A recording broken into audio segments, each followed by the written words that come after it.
From the subreddit Ask Men. Why is society less accepting of men with emotional or mental health issues? Because people look at it as a sign of weakness in men. Men empower men strong, no time for nuance for men.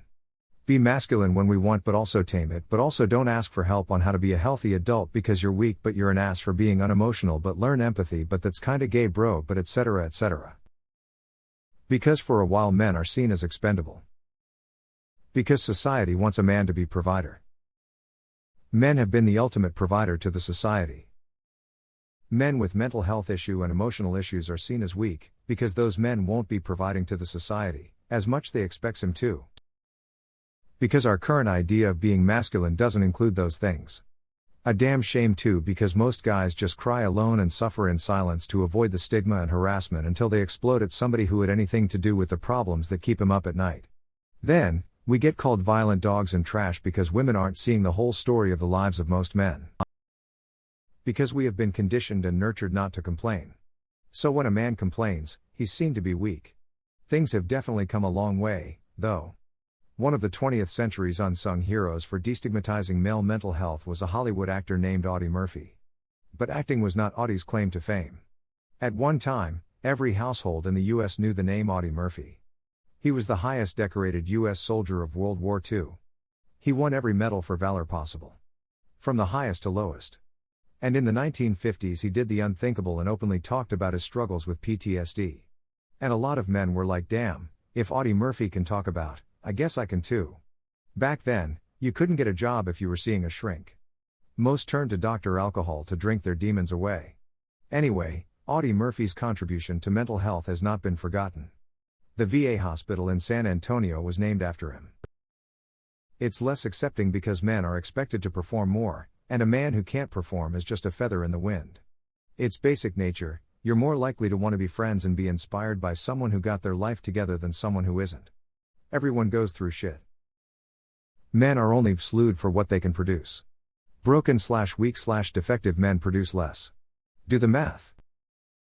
In this fast-paced world, anything that disrupts the daily rat race will never be acceptable. We're seriously lacking in spirituality. But reading the Bhagavad Gita now, hopefully I'd answer in a better way next time. We aren't people in the eyes of society, that is why. Men are expected to be captain of the ship. Immune to hardships and day-to-day stresses. The rock of which others stand on, known for stability. Because sadly some people, I won't name as different people call them different names, radical feminists, toxic feminists, misandrists, etc., have painted this picture that men don't have any problems, or to quote more accurately, men cannot have any problems, because they are apparently the problem. Yet if you look at statistics, men suffer more mental health problems than women, yet women get far more mental health treatments and help, therapy, so obviously there is some serious problem going on. Because of this whole belief of men are trash, men are never taught about anything, whether be about male-specific cancer, male suicide, or abuse. I was being abused and manipulated for 4 years and I didn't even know, because hey, men don't get abused, so why should they know how to be careful and look for red flags, huh? Because men are valued for what they can provide. An unstable man is not considered a good provider. Because men have been socialized to retain a stiff upper lip mentality and carry on through pain. In a society that expects that any man who breaks down will be viewed as weak or unable to contain his emotions. It needs to change, and is slowly, but until more people start taking it seriously, it's not going to change any faster. Haven't you heard? Men are the disposable sex. Because certain feminists are misandrists and make the rest of us look bad.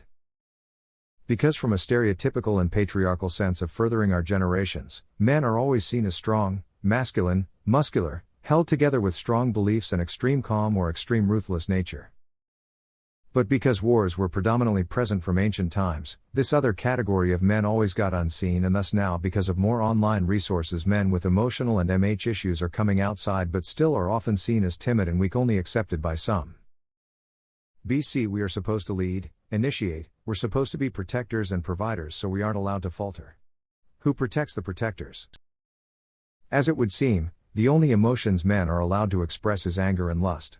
So by that merit, if a man admits he goes to therapy, it's because he has anger or lust problems, dangerous and shameful problems that need to be solved, rather than viewing the pursuit of better mental/emotional health as self-improvement because men feel more than anger and lust.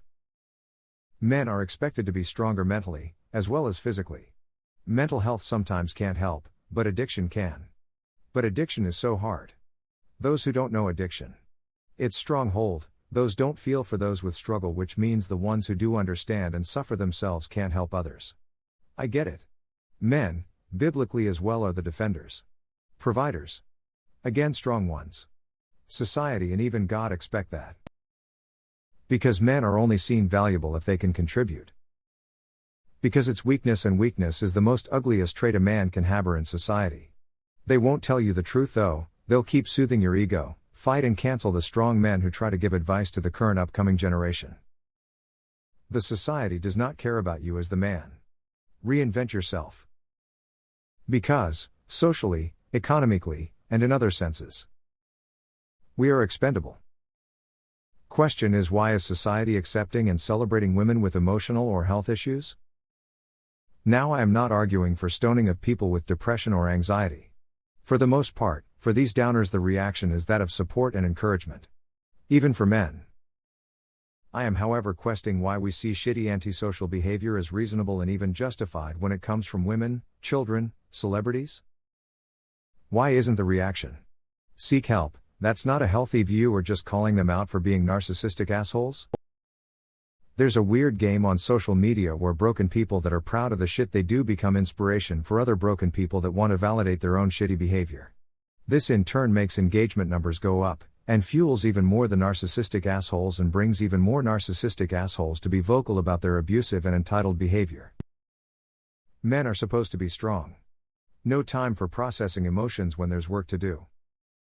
I told my boss, a woman, that I will need to take some time on early Fridays for attending a therapist because I had a suicide attempt some weeks ago. She was like, well, remember to make up for the hours when you're back and notify everyone, and just left the call. The emotionally and mentally ill have been outcasts of society for millennia. Unfortunately, this behavior is nothing new. As with all things mental health, people just like to ignore and sweep it under the rug in hopes of it going away. Because weak men create hard times. A ship's crew will lose faith/trust if they see their captain crying and breaking down. Just like a girlfriend with a boyfriend. Just like a family with a father. Just like a business with their boss. Just like a country with their president. How would you like it if you were about to eat a burger and it wanted to talk to you about its feelings? It's fine as long as you put in the effort to deal with those mental health issues in healthy ways. Because we are worthless. Less accepting men. Historically speaking, someone had to fight the wars. Society is less accepting of anyone with emotional or mental health issues. It's not normal behavior, so you're labeled as different. Less accepting than what? Because men aren't designed to portray emotions openly. It's not by chance most successful, rich, popular, or attractive guys women go for are D-bags. Men being in touch with their emotions isn't an attractive trait overall. Patriarchy. Men are valued for their labor. The labor they can provide others. Women are valued for half of their labor and their body's ability to create babies. Society only pretends to care about women's emotional and mental health. It resents them for having problems that get in their way of providing labor, while also wanting to correct their emotional and mental health well enough so that they can produce babies. Society also resents women's natural value from childbirth, so they punish them with fewer job opportunities. As an aside, society resents everyone with natural value. People who produce things that are actually necessary for society to function are paid less compared to men who produce nothing.